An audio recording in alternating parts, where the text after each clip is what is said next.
Muy buenos días, un placer estar con ustedes de nuevo. Si no he tenido el privilegio de conocerles, mi nombre es Robbie. Yo sirvo como el pastor de Grace Church en español aquí en Greenville, Carolina del Sur, y ese es nuestro servicio en línea. Bienvenidos a lo que estamos haciendo aquí. Como pueden ver, vamos a estar en una nueva serie estudiando el libro de Marcos. Entonces voy a orar y vamos a entrar en el texto. Señor, te damos gracias por darnos la oportunidad de venir a sus escrituras, a su palabra, para poder escuchar lo que tú tienes para nosotros como tu pueblo. Yo pido que las personas que están escuchando, que nos están siguiendo tus escrituras, que ellos puedan crecer a través de estos momentos. Que tú alejas las distracciones, todo lo que tienen en sus mentes, para que puedan enfocar en este tiempo. Es en tu nombre que oramos. Amén. Bueno, siempre es un placer para mí estar con ustedes. Quería hablar del video que vimos a Claire, que ella estaba hablando un poco de su propio testimonio y todo lo que ella ha experimentado en los últimos años de su vida. Para mí, lo que más me animaba era como ella encontró la ayuda, la esperanza fuera de ella misma, no enfocada en sí mismo. Vivimos en una cultura que siempre dice, no, hay que vernos lo interno, y ella pudo encontrar la esperanza, la luz que demostraba en su vida en Jesús, en el Evangelio. Y en realidad de eso se trata la iglesia. Nosotros queremos apuntar a las personas hacia Cristo, de encontrar su esperanza en Cristo y no en uno mismo, ni en la cultura, ni en nada de lo que nos rodea. Se encuentra en Cristo. Y de hecho, de eso se trata esta nueva serie. No vamos a hacer todo el libro de Marcos, pero sí vamos a tomar ciertos pasajes que nosotros pensamos que nos va a demostrar y alumbrar nuestro entendimiento, iluminar nuestro entendimiento en cuanto a quién es Jesús y qué es lo que Él requiere de nosotros. ¿Quién es Jesús realmente y qué es lo que Él requiere de nosotros? Entonces pueden ir en sus Biblias al capítulo 1 de Marcos. Capítulo 1 de Marcos. Mientras que van ahí, yo sé que ustedes se acuerdan que la semana pasada yo dije que Nehemías termina mal. En el sentido que no resuelvan el problema original. Entonces viene Nehemías, tratan de construir el muro, hacer reformas espirituales, e igual ellos fallan en establecer el reino de Dios. Entonces termina y no sabemos qué es lo que pasa. Y es realmente lo que nosotros queremos experimentar, es ese resolver, solucionar el problema que ellos están experimentando. Entonces, eso es lo que terminamos la semana pasada. Pero también dijimos que eso apunta hacia la respuesta de Dios. Entonces, yo quiero dar un poco de un marco histórico de dónde nos encontramos, empezando Marcos y terminando Nehemías. Entonces todos nosotros sabemos que en el principio Adán y Eva, ellos pecan, hay una caída, y entonces con su caída entra la corrupción, el pecado dentro del mundo, y por eso Jesús, Dios, tiene que resolver todo lo que estamos viendo. Pero a través de la historia vemos que Dios está obrando. Entonces empezamos con Abraham unos 2100 años antes de Cristo. Después ellos tienen que salir, van a Egipto, hay la temporada de los patriarcas, y después Dios los saca a través del éxodo. Ellos llegan a la tierra prometida y eventualmente llegamos a los reyes. Y ahí está David, o Saúl no es tan buen rey. Después hay David, él es un buen rey, pero llega Salomón, el hombre más sabio, va muy bien, y termina mal. Y entonces cuando viene su hijo, cuando él viene, toma una mala decisión y hay un reino dividido. El pueblo de Israel se divide. Los 10 tribus al norte y 2 tribus, Judá y Benjamín, al sur. Pero los reyes de Israel, ellos viven muy mal, no siguen a Dios. Y por eso en el año 722-721, Asiria viene, el imperio asirio viene y conquista a Israel. Pero hay algunos de los reyes de Babilonia, de Judá, que ellos siguen al Señor, entonces ellos duran un poco más hasta que viene Babilonia y los conquista. Entonces ellos están exiliados, cautiverio por unos 70 años. Y después uno de los reyes persas les dice, hey, pueden empezar a volver a su tierra. Y llegamos a Esdras y eventualmente a Nehemías, que hemos estado estudiando los últimos, a través del los últimos meses. Pero durante su época también tenemos Malaquías. Y Malaquías es el último profeta que está hablando palabras de Dios al pueblo de Dios. Y después de eso, hay unos 400 años de silencio donde el pueblo de Dios no escucha de Dios mismo. Ellos no escuchan nada nuevo de Dios. Entonces eso significa dos cosas. Primero, la realidad es que no encontraron una resolución. Nehemías no solucionó el problema. La reforma espiritual no solucionó el problema. El muro no solucionó el problema. Pero lo que hace es los apunta hacia necesitan un mejor reformador. Necesitan una mejor persona que pueda venir y sí establecer el reino de Dios en la tierra. Y segundo, significa que por 400 años ellos están listos para actuar. 400 años, eso es más tiempo que ha existido los Estados Unidos, es mucho tiempo. Entonces, ahora la pregunta es, al llegar a Marcos, cuando él habla de Juan el Bautista y Jesús, todo en el capítulo 1, la pregunta es, ¿ustedes lo van a ver? ¿Lo reconocen? ¿Entienden, perciben qué es lo que está pasando? Entonces eso es lo que vamos a estar estudiando. Sí, ellos no escucharon por 400 años, pero ahora Dios va a actuar. Entonces vamos a empezar con el versículo 1 de capítulo 1. Esta es la buena noticia acerca de Jesús, el Mesías, el Hijo de Dios. Ahora, tengo que admitir, el lunes yo estuve trabajando en eso y tenía como 22 páginas de notas sobre eso y la mayoría en eso porque esta frase es tan cargada teológicamente, cristológicamente en todo lo que nosotros creemos. Entonces quiero estudiarlo un poco. Dice, esa es la buena noticia. Ahora, dependiendo de su trasfondo, buena noticia no tiene mucho sentido. Yo crecí en la iglesia, entonces tengo en mi mente un tiempo en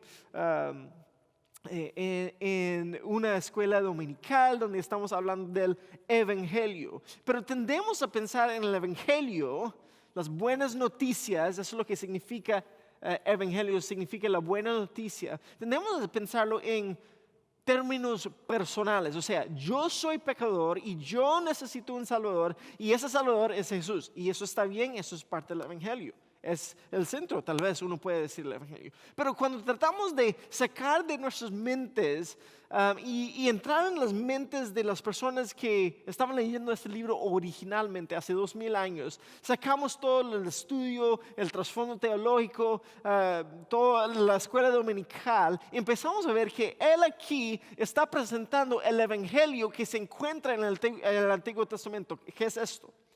Que Dios vendrá y va a reinar sobre su creación otra vez para resolver toda la condición caída del ser humano. Que Dios va a ser rey sobre su reino. De hecho, la palabra secular, de donde sacamos esto, fue usado por los mensajeros cuando ellos iban y decían, este rey ha conquistado esta tierra. Esa es la buena noticia que están dando. El rey ha conquistado. Entonces aquí están diciendo, hay un nuevo rey y él ha conquistado. Y es acerca de Jesús, el Mesías. Ahora, esta palabra aquí en realidad es de. Y nuestra Biblia toma una posición interpretativa que yo creo que es correcta, decir que la buena noticia es acerca de Jesús, pero también podemos decir que es desde Jesús. Entonces Jesús es el centro, es acerca de Él, pero también es el mensaje que Él está dando, es el mensaje que Él que viene desde Él. Y lo importante es esto. Jesús es el centro de las buenas noticias. Se trata de Él, se acerca de Él y viene de Él, sale de su boca. Es lo que Él va a hablar. Él es la buena noticia y es el mensaje que Él predicaba. Entonces, cuando nosotros escuchamos evangelio, ahora cuando estamos estudiando Marcos, creo que podemos dar esa definición general para entender qué es lo que significa el evangelio. Dios interviene, el evangelio es cuando Dios interviene directamente en la historia humana a través de la persona y la obra de Jesús el Cristo, para establecer y restablecer su reino en la tierra. Que Dios está trayendo su reino a la tierra a través de Jesús. Y lo vemos en sus palabras, sus obras, su muerte, su resurrección. Eso se encuentra en Jesús. Y por eso las buenas noticias se dirigen y resuelvan el problema de la condición del ser humano de pecado. Dios resuelva lo que nosotros no pudimos, lo que Adán y Eva no pudo, lo que Abraham no pudo, lo que David no pudo, lo que Nehemías no pudo. Ahora Dios se dirige y Él lo está resolviendo porque el Mesías es el Hijo de Dios. Entonces, si es el Hijo de Dios, es divino. Lo que sea que Él hace tiene un aspecto divino, tiene un aspecto sobrenatural. Y por eso Él batalla y vence a Satanás. Por eso Él llama a sus discípulos con el poder de Dios. Por eso Él echa fuera a los demonios. Por eso Él sana a la fiebre y cura a los leprosos. Y Él perdona los pecados y controla el mar. Y Él levanta a los muertos y camina sobre el agua y da a comer a miles de personas de una manera milagrosa. Y todavía su muerte y su resurrección empezó un movimiento que hoy en día todavía está 2000 años después en otra parte del mundo que nunca ellos ni sabían que existía en ese momento. Entonces su venida al establecer el reino de Dios no se trata de establecer un reino en la tierra de una manera terrenal, pero se trata de la venida del reino de Dios que va a ser más grande que cualquier principalidad o poder que está en la tierra. De eso se trata este versículo. Y todo lo que Marcos ahora va a decir va a probar justo esta frase definitiva que da definición al resto de Marcos. Ahora, no como los otros evangelios, Marcos no nos da muchos detalles de la vida de Jesús. De hecho, creo que él no da casi ningún detalle hasta el capítulo 6. Pero yo sé que nosotros queremos saber qué es todo lo que ha pasado en su vida, qué es lo que hizo en el colegio, cómo se veía, cuántos años tenía. Pero todo eso Marcos sabe que eso va a desviarnos del punto principal. Entonces lo que sí hace es dar unos versículos desde las escrituras del Antiguo Testamento que nos ayuda a evaluar quién es Jesús a la luz. Entonces esas escrituras nos dice, no, Dios ha estado trabajando a través de la historia, detrás de las escenas, hacia la redención de la humanidad. Entonces eso sí llegamos al versículo 2 y dice así: comenzó tal como el profeta Isaías había escrito. Ese es su punto. Antes, 700 años antes, ya él lo había escrito. Mira, envío a mi mensajero delante de ti y él preparará tu camino. Es una voz que clama en el desierto: preparen el camino para la venida del Señor, ábrenle camino.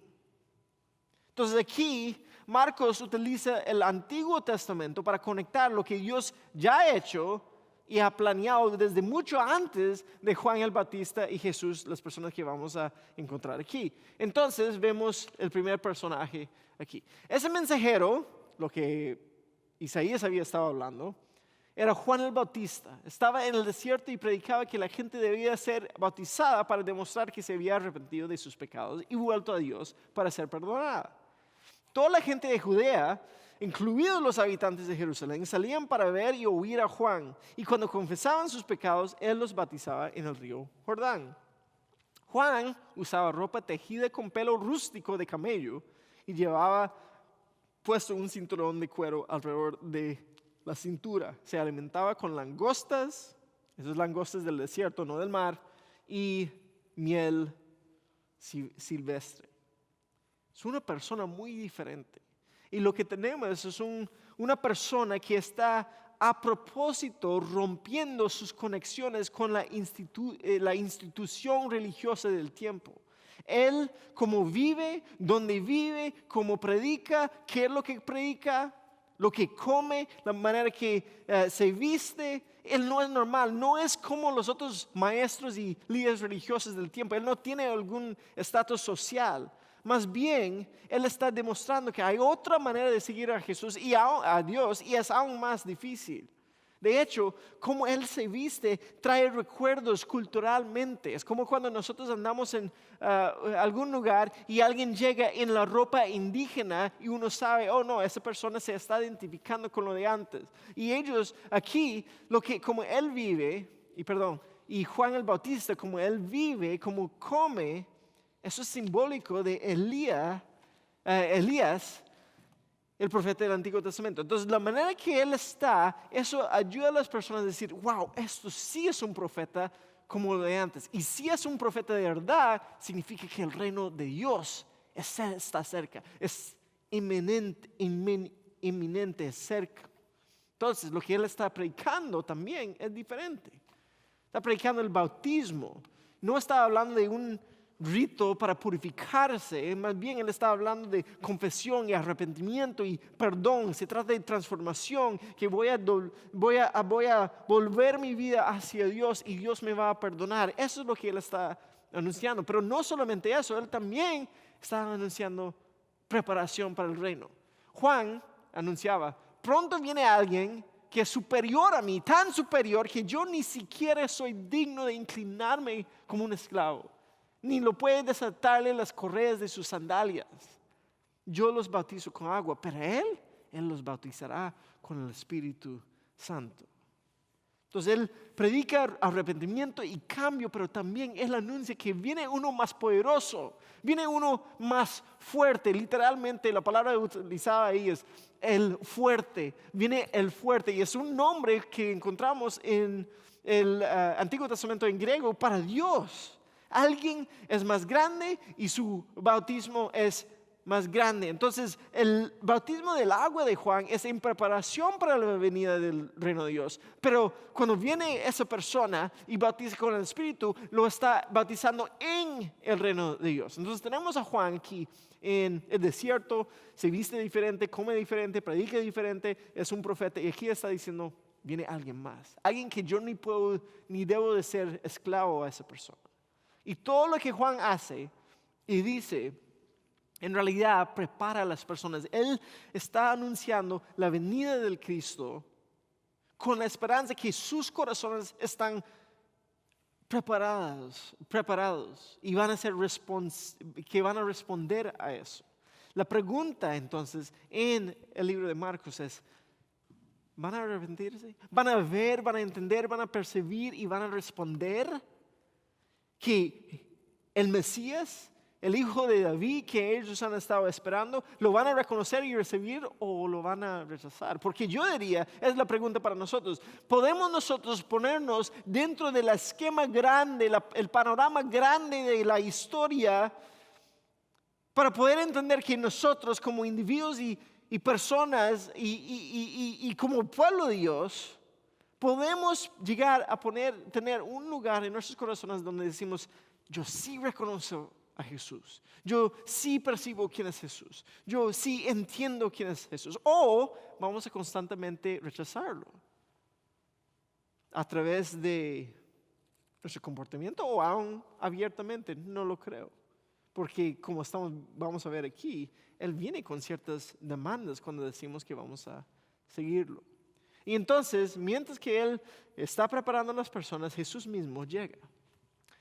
Cierto día, Jesús llegó de Nazaret de Galilea y Juan lo bautizó en el río Jordán. Ahora, quiero que entiendan, Nazaret de Galilea era nada estaba ahí. Y Juan lo bautizó en el río Jordán, un río sucio. Ya sabemos del Antiguo Testamento que cuando Naamán, cuando Elías le dice que tiene que ir y bañarse en el río, él dice, no, yo tengo ríos más lindos. En el río Jordán, cuando Jesús salió del agua, vio que el cielo se abría y el Espíritu Santo descendía sobre él como una paloma. Y una voz dijo desde el cielo, tú eres mi hijo muy amado y me das gran gozo. Ahora, no quiero saltar este pasaje porque por fin él está aquí y viene un nadie de un ningún lado y se bautiza en un río sucio, pero cuando lo hace dice que el cielo se abre. La palabra aquí es que se rompe. Es algo violento, es donde tenemos nuestra palabra de romper. Y la idea es esto. Las barreras han sido rotas y Dios ha interrumpido en nuestro mundo humano. Y cuando se abre, viene el Espíritu Santo como, ¿qué? ¿Como un águila? No, como un halcón, no, con la violencia de esos pájaros que van y matan animales y destruyen todo, porque eso es lo que los judíos querían. Ellos querían que un Mesías viniera a establecer su reino, a aplastar a las naciones alrededor, pero no, el poder de Dios, tercera persona de la Trinidad, viene como una paloma, tranquilo, llegando. No es lo que uno esperaría de Dios o del Mesías, perdón. Ellos están esperando otros Mesías, uno que viene a conquistar, uno que viene a destruir, pero Él no viene así. Él no viene a tomar la vida de otros como un conquistador humano. Él viene para dar su propia vida. Él viene para dar vida a otros. Él viene para transformar personas. Y tenemos esa gran paradoja de poder,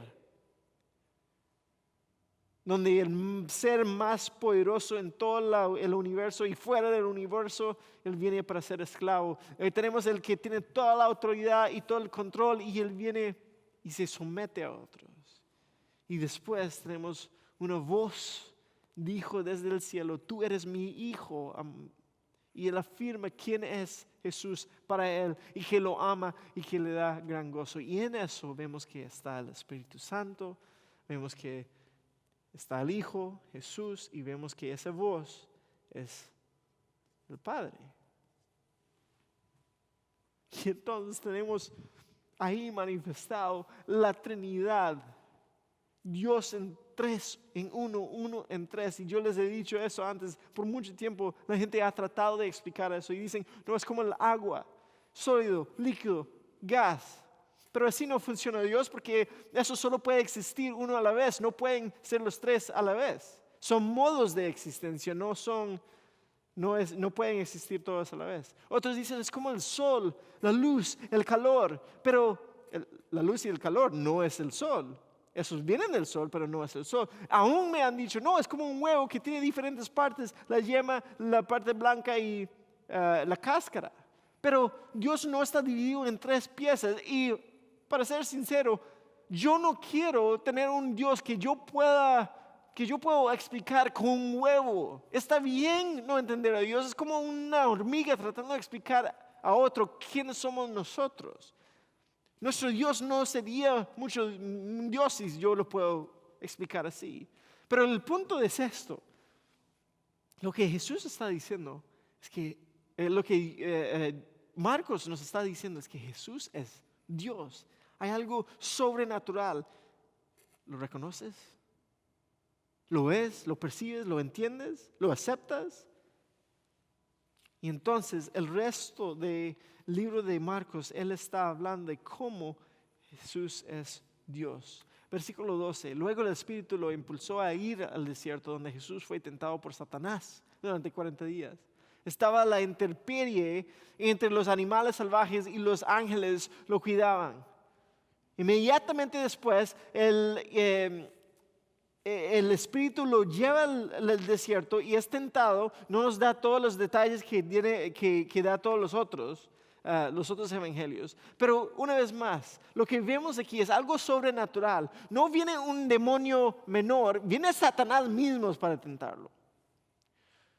Él tiene que existir y sobrevivir con todas esas bestias que están alrededor. Y cuando lo hace, vienen ángeles mismos para demostrar quién es Él. Entonces, en esto, nosotros no podemos leer esto y pensar, no, Jesús fue simplemente un buen maestro. Todo el punto de esta lectura es para demostrar que Él no es alguien normal, que Él viene de otro mundo. Entonces, cuando yo hablo con personas y digo, ¿qué es lo que piensas de Jesús? Y ellos me dicen, no, fue un líder moral, ético, muy adelantado en su tiempo. Ok, está bien, pero eso no es el punto y eso no es lo que nosotros creemos como seguidores de Él. No, lo que nosotros creemos, y déjame ser claros, es esto. Jesús es Dios. Punto. No es que Jesús es un Dios. No es que eso es mi opinión sobre Él. Es que Jesús es Dios. Y entonces cuando leemos ese texto, creo que no deja espacio para decir tal vez sí, tal vez no. Si uno lo lee, es o Jesús es Dios, o todo eso es una cuenta de hadas. Eso no es nada. Y es una decisión que nosotros vamos a tener que tomar porque eso es la creencia fundamental para la fe cristiana. Y eso es lo que Jesús tenía que retar constantemente a sus discípulos y a las multitudes que estaban alrededor de Él. Sigo leyendo. Más tarde, después del arresto de Juan, Jesús entró en Galilea donde predicó la buena noticia de Dios. ¿Qué es lo que dijo? Por fin ha llegado el tiempo prometido por Dios, anunciaba. El reino de Dios está cerca. Arrepiéntanse de sus pecados y crean la buena noticia. Entonces, movemos desde Juan y su predicación a Jesús y su predicación. Jesús vence a Satanás, gana a Satanás ahí en el desierto y Juan le entregan a ser arrestado y eventualmente le cortan la cabeza. Las dos cosas son parte del plan de Dios. Y entonces Jesús llega y empieza a predicar. Pero eso no es simplemente predicación de cómo mejorarse a sí mismo. Eso no se trata de principios o reglas religiosas. Él está proclamando un evento, algo específico de Dios viniendo a nuestro mundo, entrando en nuestro mundo. Y es esto: el reino de Dios.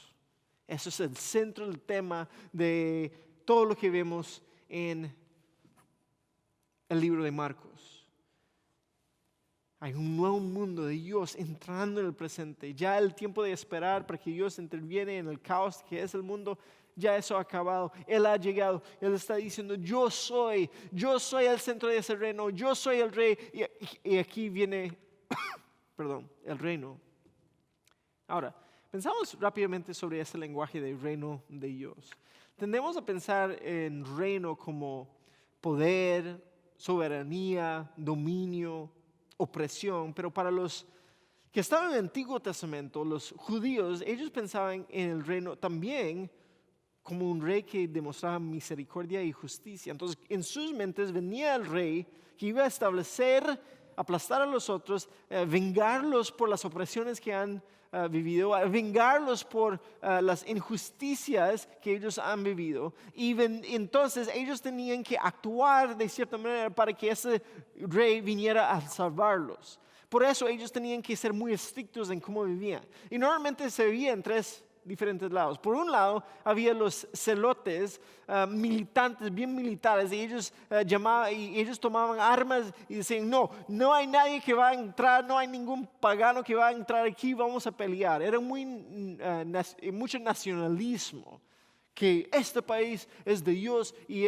nosotros vamos a pelear por eso. Había otros que hacían lo opuesto, que ellos separaban del mundo.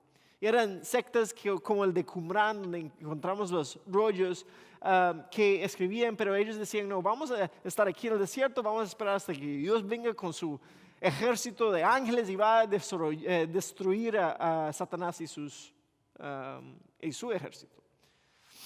Y después había otros como los fariseos, los saduceos, y ellos decían, no, nosotros tenemos que ser mejor, nosotros vamos a seguir esa ley, pero vamos a construir una cerca alrededor de esa ley para que no ingresamos la ley, y así nosotros somos más puros, nosotros somos más santos, y así Dios puede venir. Y yo veo aún hoy en día personas que caen en esas tres categorías. Hay personas que dicen, no, yo voy a pelear, yo tengo que tener razón, y siempre están en contención con otros.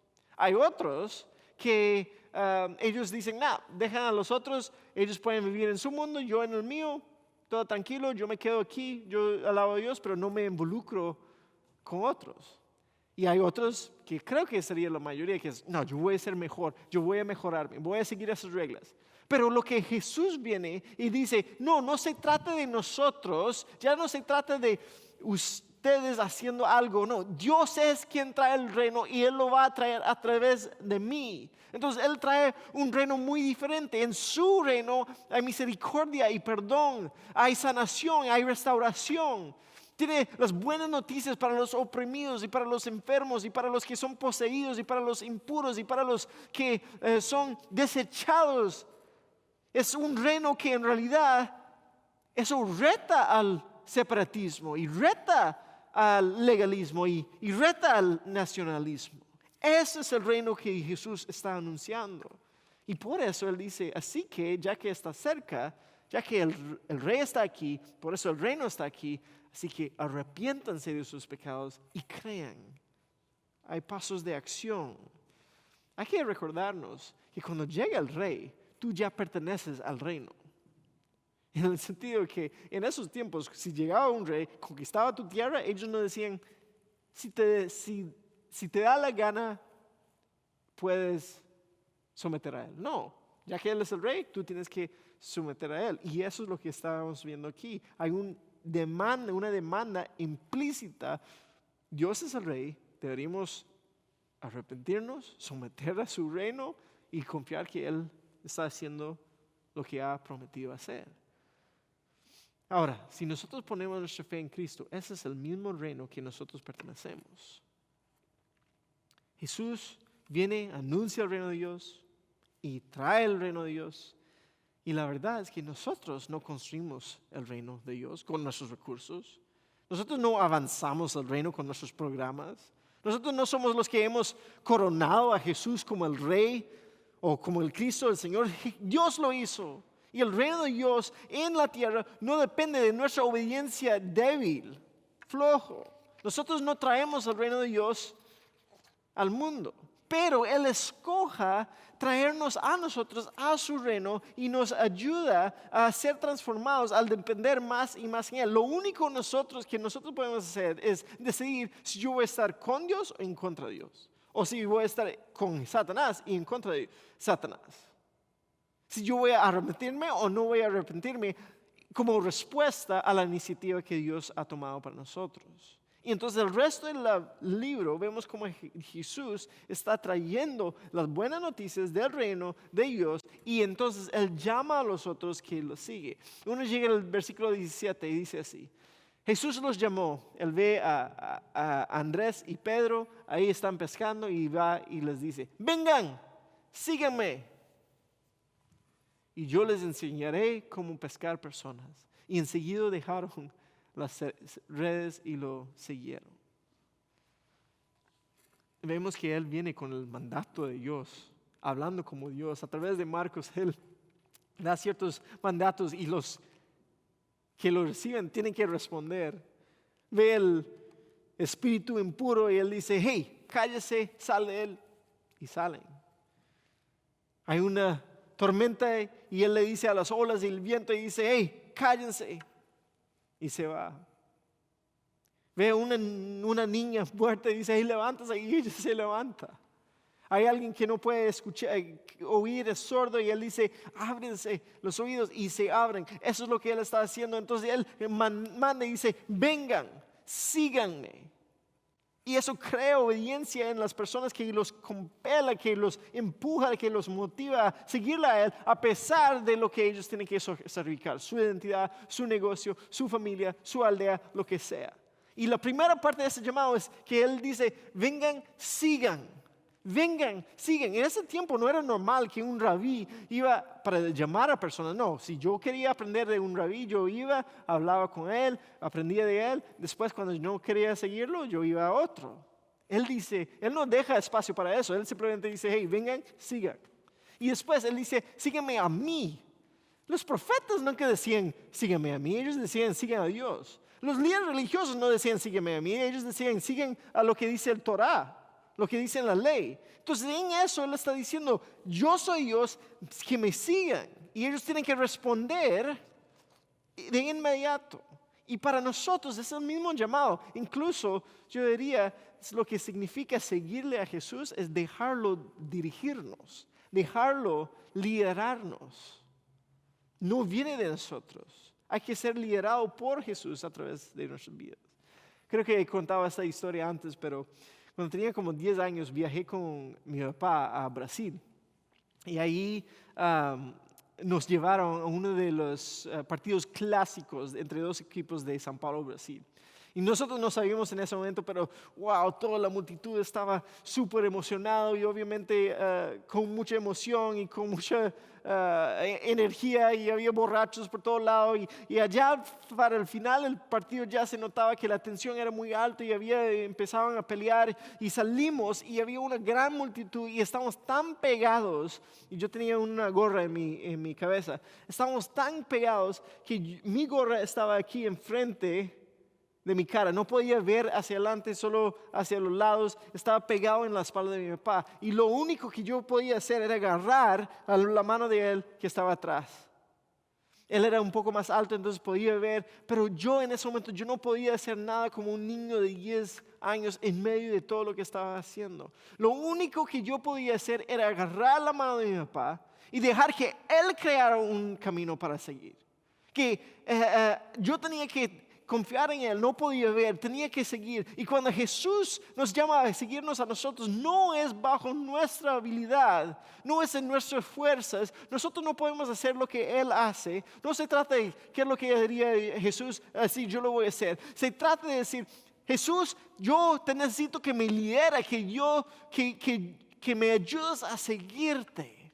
Y él va delante de nosotros a través de todo el caos y el pecado y la muerte y la destrucción, y nos lleva a través de eso, y podemos confiar en él que lo va a hacer, porque él es el poderoso, él es el fuerte, él es el rey, es un buen rey, y él nos lidera en fuerzas a través y hacia su reino. Entonces nosotros llegamos aquí y nos damos cuenta, hay algo mucho más grande que estaba pasando alrededor de nosotros, que nosotros no tenemos ningún control, pero Dios sí. Y eso nos debe dar confort cuando veamos a Jesús como el que nos lidera a través de todo eso. Él sabe el camino. La pregunta es, ¿lo seguirás? ¿Dejas a Él liderarte, dirigirte? Déjame terminar con 2 ideas rápidas sobre lo que eso significa. Primero, ser liderado por Jesús no se trata de mejorarse a sí mismo. Se trata de dependencia. Se trata de servicio. Se trata de entregarnos por completo a la voluntad en sus vidas. Se trata de tomar, como ellos, decisiones que no tienen sentido, que son riesgosos, que son incluso tal vez aún peligrosos, pero para Jesús. El costo de discipulado, de seguirle a Jesús, es alto, el costo es grande.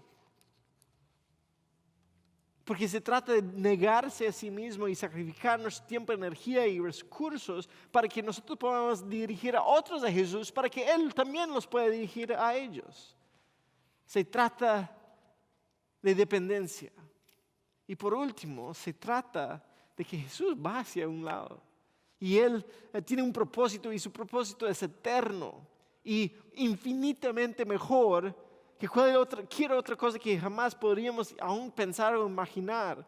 Y entonces, mientras que nosotros estamos aquí contentos de gastar todos nuestros días en cosas que se desaparecen, idolatrando a personas que mueren, poniendo nuestra esperanza en cosas que no van a estar aquí ni en 5, 10, 100 años, Jesús nos ofrece un propósito para ser parte de su reino eterno y lo que Él está haciendo. Entonces, pensando en lo que nosotros aprendimos hoy sobre Jesús, que Él es Dios, que está restableciendo su reino, pensando en esto, Él nos llama a seguirlo.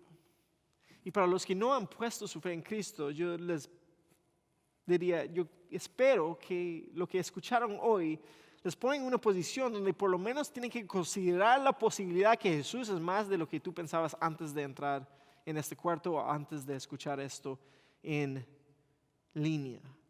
Debe de traerlo a un punto donde tienes que tomar la decisión.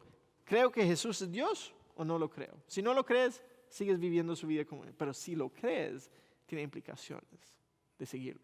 Y nosotros queremos hablar con ustedes si tienen algunas preguntas o comentarios sobre eso. Y para los que han puesto su fe en Cristo, yo diría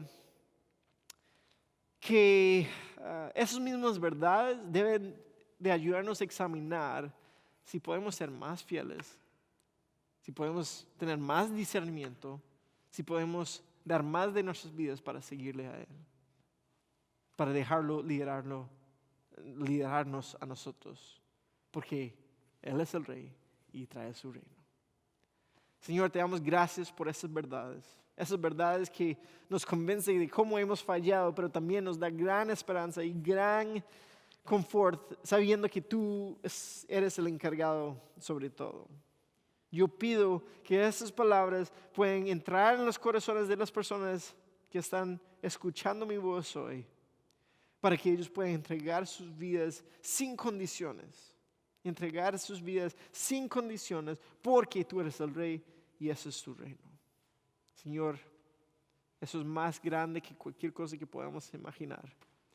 Pero te damos gracias porque nos dejas ser parte de tu reino. Es en tu nombre que oramos. Amén.